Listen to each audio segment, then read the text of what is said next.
Dosanya satu. Adam itu bapak moyang kita. Dosanya satu, makan buah khuldi, dikeluarkan dari surga. Kita dosanya banyak, kepengen masuk, enggak nyambung. Hai Adam, dari tidak ada kamu saya adakan. Saya perintahkan tinggal di surga. Merasa sepi sendirian, saya ciptakan Siti Hawa supaya kamu tenang. Kamu boleh nikmati semuanya. Ini boleh, itu boleh, ini boleh, itu boleh. Makan, makanlah yang kau mau. Minum, minumlah yang kau suka. Pakai, pakailah yang kau senang. Satu yang saya minta, jangan dekati pohon khuldi. Itu kau tidak sanggup, keluar. Diusir dari surga. Sujud Nabi Adam, kata riwayat 40 tahun sujud, membaca Rabbana zalamna anfusana wa illam taghfir lana wa tarhamna lanakunanna minal. Itu namanya istighfarnya Nabi Adam. Istighfar itu kan mengucapkan astagfirullah, basmalah, membaca bismillah. Jangan kayak teman saya disuruh banyak-banyak baca istighfar, benar-benar dia baca istighfar, istighfar, istighfar. Bukan itu maksudnya. Nah, maka salah satu amalan yang sangat dianjurkan di bulan Muharram ini memperbanyak istighfar. Tidak ada orangnya yang tidak. Ayo jujur, ini yang kumpul di sini semua, ada nggak yang nggak punya dosa? Yang merasa nggak punya dosa, ayo ke depan. Ada? Tidak ada. Setiap kita, entah kecil entah besar, sengaja, terlupa, pasti mempunyai yang namanya khilaf dan salah. Dan Allah Tuhan kita bukan Tuhan pendendam. Allah Tuhan kita Tuhan yang ramah dan rahmah. Hei manusia, dosamu banyak, tapi ampunanku lebih banyak. Salahmu besar, rahmatku jauh lebih besar. Kau sujud di hadapanku, aku bangga melihatnya. Kau menangis di hadapanku, aku senyum melihatmu. Kau berjalan menujuku, aku berlari menyambutmu. Karena itu amalan yang sangat dianjurkan di bulan Muharram ini memperbanyak istighfar. Itu kalau istighfarnya Nabi Adam. Ada istighfarnya Nabi Yunus. Ibu kenal Nabi Yunus? Di mana kenalannya? Sok tahu.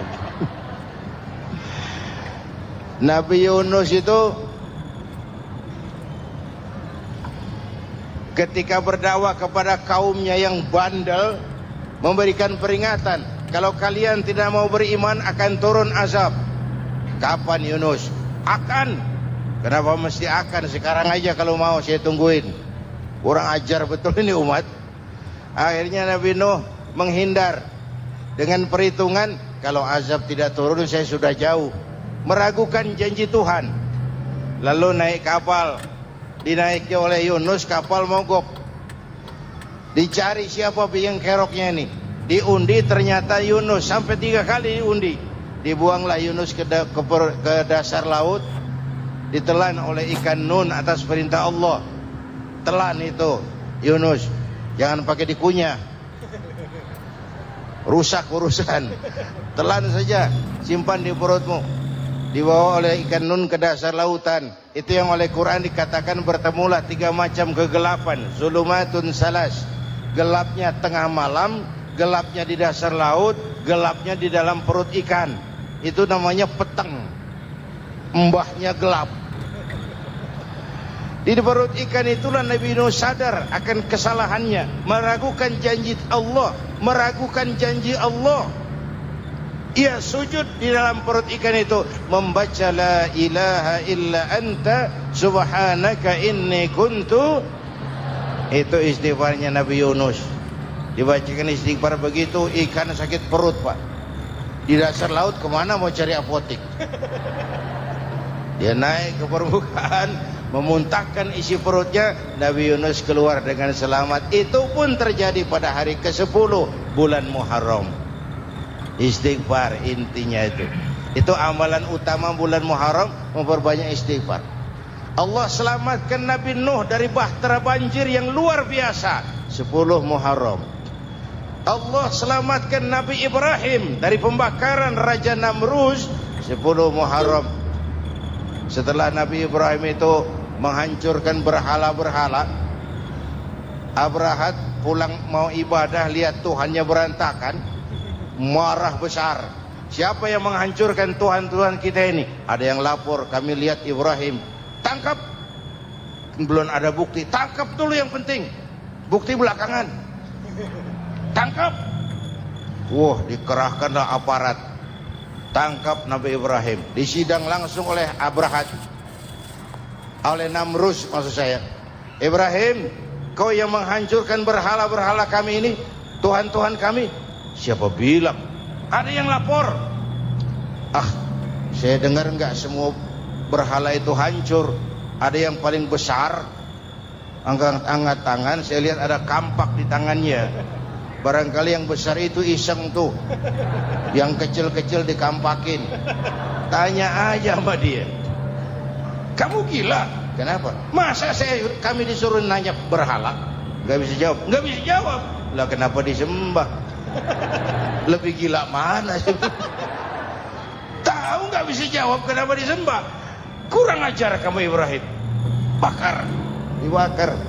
Ketika Ibrahim dilempar ke kobaran api yang menggunung, Allah perintah api, ya naru kuni bardan wa salaman ala Ibrahim. Hai api, dinginlah sampean. Api Madura waktu itu, Pak. Hai api, dinginlah sampean, selamatkan Ibrahim. Api tunduk kepada perintah Allah. Ibrahim masuk ke kobaran api, selembar rambut pun tidak terbakar. Kenapa? Apinya tunduk kepada perintah Allah. Kenapa? Karena Ibrahim orang yang takut kepada Allah. Api tunduk kepada perintah Allah. Kalau kita baca ayat itu, masuk ke api, mateng. Sudah hadirin yang saya muliakan, oleh karena itu selamatnya Ibrahim dari pembakaran Raja Namrud itu pun pada 10 Muharram, Yaum Asyura, hari ke-10 dari bulan Muharram. Imedia. Bapak Ibu hadirin hadirat yang saya cintai, sebagian kecil tentang Nabi Adam, Nabi Ibrahim dan Nabi Yunus, tapi saya belum menceritakan tentang Nabi Nuh tadi. Mengulang kaji. Nabi Nuh salah seorang rasul yang masuk ulul azmi, 5 besar. Karena memang perjuangannya menggambarkan satu usaha yang ulet dan luar biasa. Beliau diberi umur 950 tahun, lalu berdakwah selama 900 tahun, sore, pagi, siang, malam. Dapat pengikut tidak lebih 80 orang. Rata-rata 10 tahun satu. Kalau saya minta berhenti aja jadi nabi, Pak. Ustadz mana masih mau buka pesantren? 10 tahun buka pesantren, yang nyantri cuma satu. Pedagang mana yang masih mau dagang? 10 tahun dagang, yang beli satu. Pimpinan partai mana yang masih mau kampanye? 10 tahun buka partai, yang nyoblos satu. Bangkrut. Umatnya bandel, kurang ajar, durjana, bajingan, tengik. Umatnya Nabi Nuh ini kalau diceramahi, telinganya ditutup dengan tangannya. Nabi Nuh akhirnya rekes. Tuhan, siang malam saya berdakwah kepada umat ini. Tiap kali saya sampaikan dakwahmu, mereka tutup telinganya dengan tangannya. Alergi dengar ceramah. Apa itu ceramah? Non profit. Saudara-saudara, jadi mau kamu gimana, Nuh? Sudah Tuhan, habiskan saja orang kafir. Nanti kalau punya anak, anaknya pun kafir lagi. Lebih baik bapak moyangnya sikat habis. Biasanya kalau bapak kalong, anak kampret. Bapak nyolong, anak nyopet. Fotokopi gimana aslinya? Hampir habiskan saja. Itu mau kamu Nuh? Iya. Oke. Nanti aku turunkan banjir Nuh. Buat kapal. Dengan apa saya harus buat kapal Nuh? Ya dengan kayu, kata Tuhan. Kayunya dari mana Tuhan? Ya dari pohon Nuh. Pohonnya belum ada Tuhan. Ya tanam dulu Nuh. Bikin kapal kayunya nanam pohon. Apa artinya? Perjuangan perlu kesabaran. Sukses itu ada prosesnya. Nggak bisa simsalabim abracadabra lalu kita mau sukses. Semua ada prosesnya. Walaupun kenyataannya begitu. Sukses banyak bapaknya, gagal itu yatim. Kalau kita sukses banyak yang ngakuin. Yang baru ketemu pakai manggil encing. Ketemu baru. Tapi sukses banyak bapaknya. Gagal yatim, gak ada yang mau ngakuin kalau kita gagal itu. Udah bikin kapal dengan kayu di tengah kampung, bikin kapal ini. Bayangkan di tengah kampung bikin kapal. Orang kafir makin menjadi-jadi. Lihat Nuh. Kenapa? Makin sarap. Bikin kapal di tengah kampung mau belayar kemana? Tuh lihat, kalau orang nggak tahu tujuan, mountain setengah jalan. Proses yang dinilai bukan finalnya. Ya kayak gitu kesimpulannya. Saya enaknya sendiri. Bikin kapal. Kapal mendekati selesai. Ini orang kafir rame-rame datang ke kapal Nuh. Mau apa? Buang najis. Sakit perut berangkat ke kapal Nabi Nuh. Nongkrong. Dapat 2-3 tumpuk pulang. Penuh lantai kapal dengan najis manusia.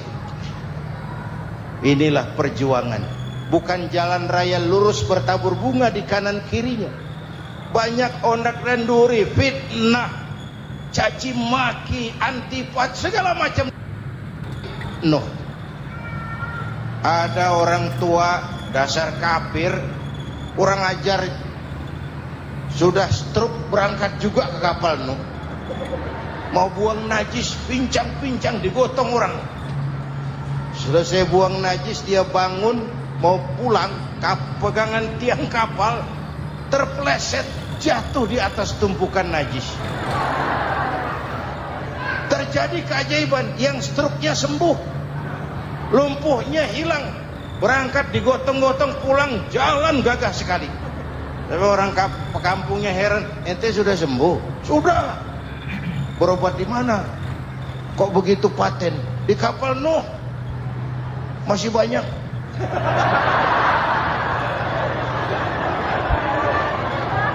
Yang berasa perlu obat bawa rantang. Ambil. Bersih lagi geladak kapal itu. Sudah selesai Nuh? Selesai. Oke, kau orang yang beriman bersamamu, binatang serba sepasang, naik. Naik Nabi Nuh, naik orang beriman, naik binatang serba sepasang. Ini cikal bakal penyelamatan manusia, Pak. Naiklah orang beriman, sudah naik semua, Nabi Nuh kontrol. Ini contoh buat kita, kontrol. Sudah naik semua teman-teman. Sudah. Pemimpin yang baik bukan cuma terima laporan di belakang meja. Laporan itu yang mana juga bagus. Sama juga kampanye. Kampanye yang mana juga merdu. Kalau saya. Kalau aja yang dihitung. Pernah ada calon bupati kampanye janji, kalau saya berhasil kita akan banyak bangun jembatan di daerah kita. Rakyat tanya, Pak, nggak ada sungai di kampung kita, Pak. Dia bilang, sungainya kita bangun sekalian. Udah kadung janji. Mana pula orang mau bangun sungai ini. Saudara-saudara, kontrol. Jangan cuma tunggu laporan di belakang meja. Semua laporan bagus. Ya Bu? Bu?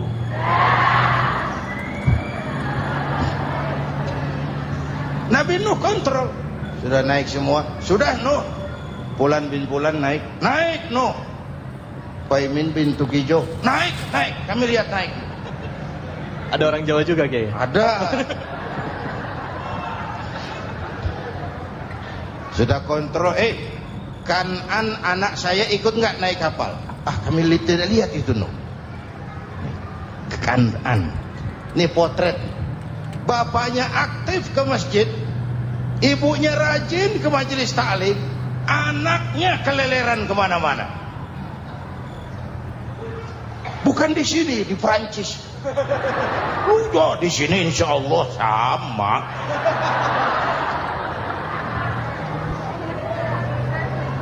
No karena sayang anak, no karena cinta anak, no karena tanggung jawab anak, cari naik ke atas kapal. Lihat Kanan, anak saya, nggak lihat no. Turun ke ruang bawah, periksa lagi. Mang, ayah Kanan di dia. Jamaah Tasik nih rupanya di dalam. Tuh ayah mang. Ayah kemana ya budak ini?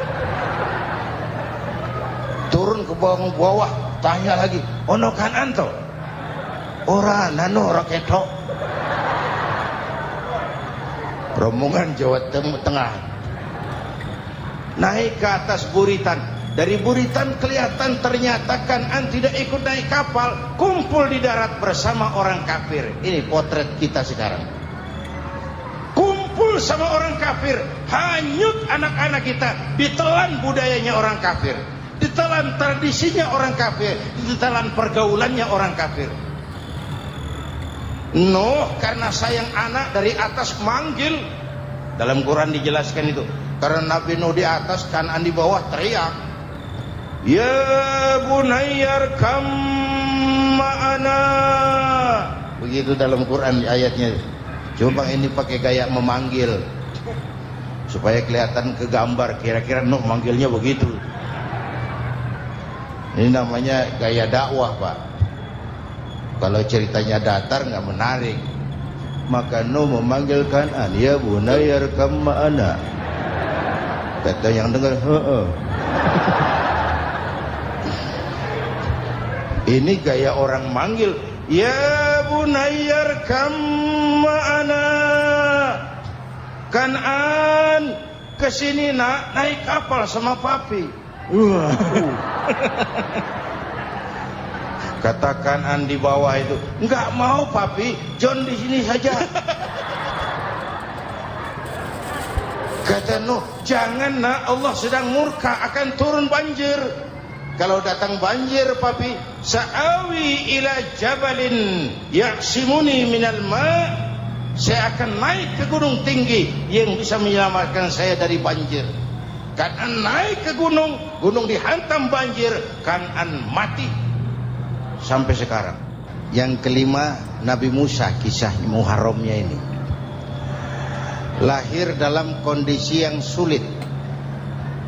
Karena Fir'aun mimpi akan lahir seorang anak dari keturunan Bani Israel yang akan menghancurkan kerajaannya. Kata Fir'aun, sudah lahir belum anaknya? Belum. Kalau gitu mulai malam ini laki-laki dilarang bergaul sama istrinya. Semua perempuan hamil di bawah pengawasan negara. Mulai hari ini kalau lahir anak laki-laki terutama Bani Israel, penggal. Satpol PP disiapkan. Udah ada Kiai? Ada. Patroli. Bayangkan, Fir'aun itu bikin undang-undang seenaknya sendiri. Apalagi merasa kekuasaannya dalam ancaman. Penguasa manapun kalau merasa dalam ancaman, panik. Padahal kekuasaan itu kayak harimau. Makin lama ditaiki, makin sulit turun. Kenapa? Karena macannya makin lapar. Naik terus capek, turun dimakan harimau. Serba sulit. Saudara-saudara, kalau kita mau belajar dari Pak Harto, saya melihat kekurangan Pak Harto cuma satu, terlambat berhenti.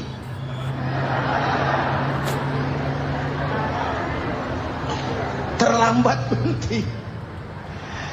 Di sekelilinginya banyak tukang-tukang jilat, tukang-tukang semir. Pak, kalau tidak ada bapak kami bagaimana, Pak? Saudara hadirin yang saya hormati, maka sering saya ingatkan, temanmu yang sejati adalah teman yang membuat kamu jadi benar, bukan teman yang selalu membenarkan kamu.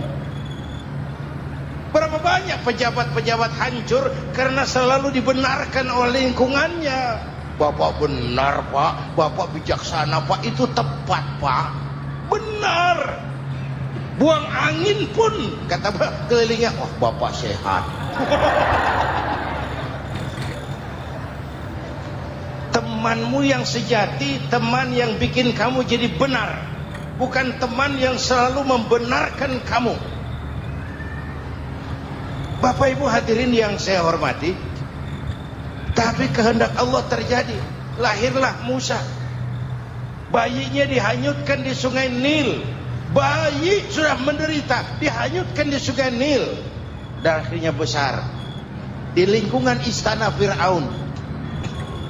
Diriwayat oleh Ratu Aisyah, perempuan Fir'aun, setelah mulai berjuang, terjadilah itu. Musa dan pengikutnya dikejar oleh Fir'aun. Sampai di tepi laut, Allah wahyukan Musa, lempar tongkatmu ke laut. Dalam kondisi darurat, mukjizat tiada jalan. Kondisi darurat. Kalau tidak, mukjizat itu maunya Allah, bukan maunya Nabi. Nabi nggak kuasa, Allah yang mau. Tapi hidup Nabi bukan mukjizat, manusiawi. Tidak mentang-mentang ada mukjizat tongkat, tiap sulit main tongkat. Nggak usah berjuang kalau begitu. Itu darurat menyelamatkan umat. Tongkat dilempar ke laut, laut terbelah. Laut terbelah. Itu secara visualnya bisa kita lihat dalam film The Ten Commandment. Udah nonton belum? Urusan nonton kalah sama Ustadz gimana sih? Ten Commandment, 10 firman Tuhan. Tekniknya bagus loh. Bagaimana laut terbelah? Musa lewat, Fir'aun mengejar. Musa sampai di ujung sana, Fir'aun masih di sama tengah perjalanan. Laut nutup kembali. Laut menutup kembali, Fir'aun tenggelam, cengap-cengap di lautan. Begitu nafas sampai di tenggorokan, Fir'aun sambil cengap-cengap itu, amantu bi Rabbi Musa wa Harun. Duh, kalau begini mah saya juga percaya sama Tuhannya Musa. Malaikat maut jengkel, goblok loh, terlambat sekarang, tenggelamin terus, modar. Musa selamat, Fir'aun mati, jenazahnya, jasadnya terdampar di pinggir laut. Beberapa waktu kemudian ditemukan orang, dimumi, dibalsem, diawetkan. Itu sesuai janji Quran. Wa kadzalika nunajjika bi badanika litakuna liman khalfaka ayat. Kami selamatkan badan kamu agar jadi pelajaran bagi orang-orang sesudah kamu nanti. Janji Quran tepat. Janji itu 14 abad yang lalu. Jasad Fir'aun ditemukan, dimumi, diawetkan, dibalsem di bawah nama Pharao Ramses II. Sekarang tersimpan di Museum Negara di Mesir. Kapan-kapan nanti ibu main ke Mesir, mampir. Naik ojek paling berapa itu? Oh, orangnya tinggi, hidungnya mancung, pokoknya pantaslah jadi Fir'aun. Selamatnya Musa di kejaran Fir'aun di ujung sana itu terjadi pada hari ke-10 bulan Muharram, yang oleh orang Nasrani diperingati dengan hari raya Paskah. Mereka melaksanakan puasa, mensyukuri nikmat keselamatan dari kejaran Fir'aun. Makanya kalau kita ikut puasa di bulan Muharram, bukan mengikuti syariatnya Nasrani, salah. Karena Nabi mengajarkan, itu sumbernya, bukan ikutan sama ibadahnya Israel. Tapi memang agama ini kan merupakan mata rantai. Datang Rasul baru melengkapi Rasul sebelumnya, datang Rasul baru melengkapi Rasul sebelumnya. Mata rantai yang berkaitan. Setelah Muhammad selesai, selesailah tugas Nabi dan Rasul. Selesailah misi Nabi dan Rasul. Tidak ada Nabi lagi sesudah Nabi Muhammad. Itu harga mati, titik. Gak ada kompromi. Siapapun sekarang ini ngata datang ngaku jadi Nabi, wajib tidak percaya. Wajib tidak percaya. Tapi kaitannya memang kita bilang Nasrani, orang bahasa Arab, bahasa Ibraninya Nazaret, Nasiroh, Nazaret. Itu beda dialek. Kita Daud, dia David.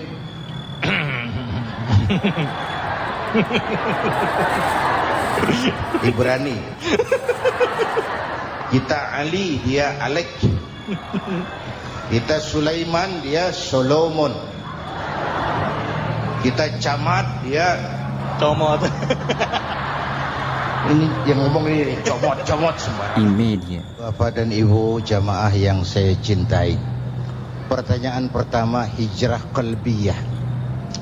Ada hijrah badaniyah, hijrah fisik yang dilakukan Nabi dan sahabat dari Mekah ke Madinah.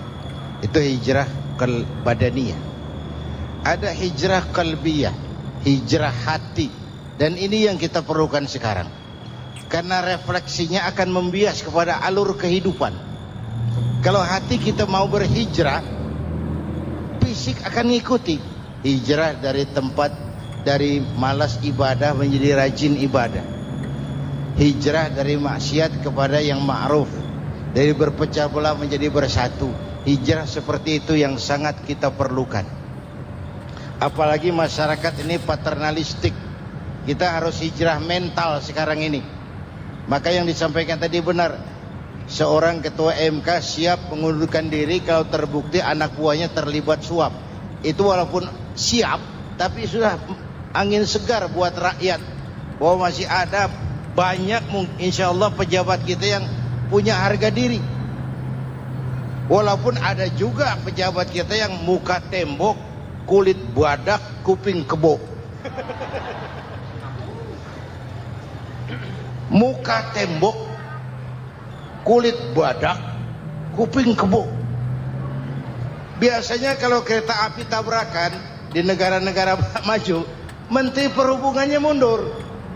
Di kita petugas palang pintu dipecat. Jauh sekali. Menteri sama petugas palang pintu. Yang benar-benar diadili yang krocok-krocok, kopral-kopral itu.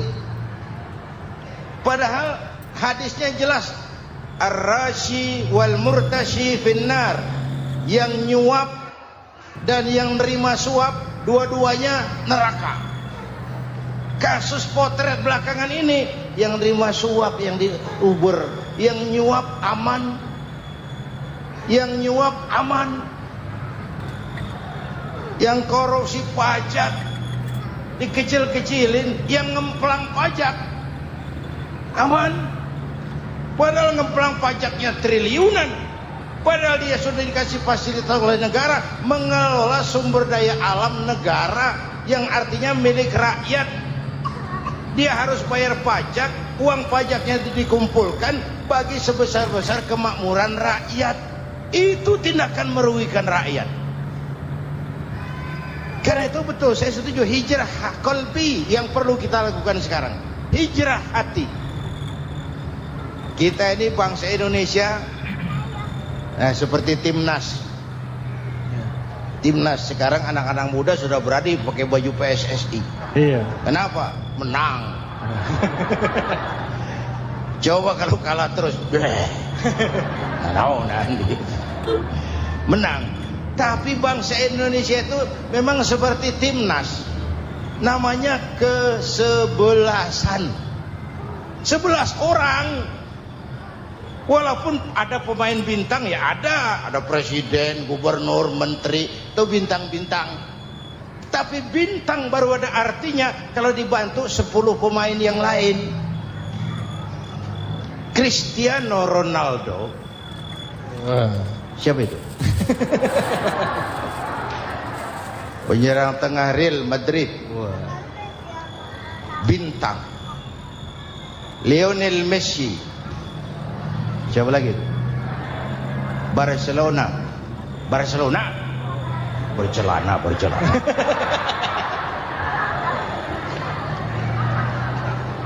Michael Rooney, bintang Manchester United.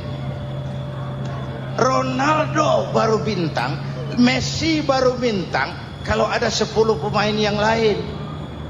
Bagaimanapun hebatnya Cristiano Ronaldo, kalau sendirian lawan satu kesebelasan, babak belur. Itulah kita, bangsa Indonesia. Kita satu kesebelasan, harus saling memperkuat.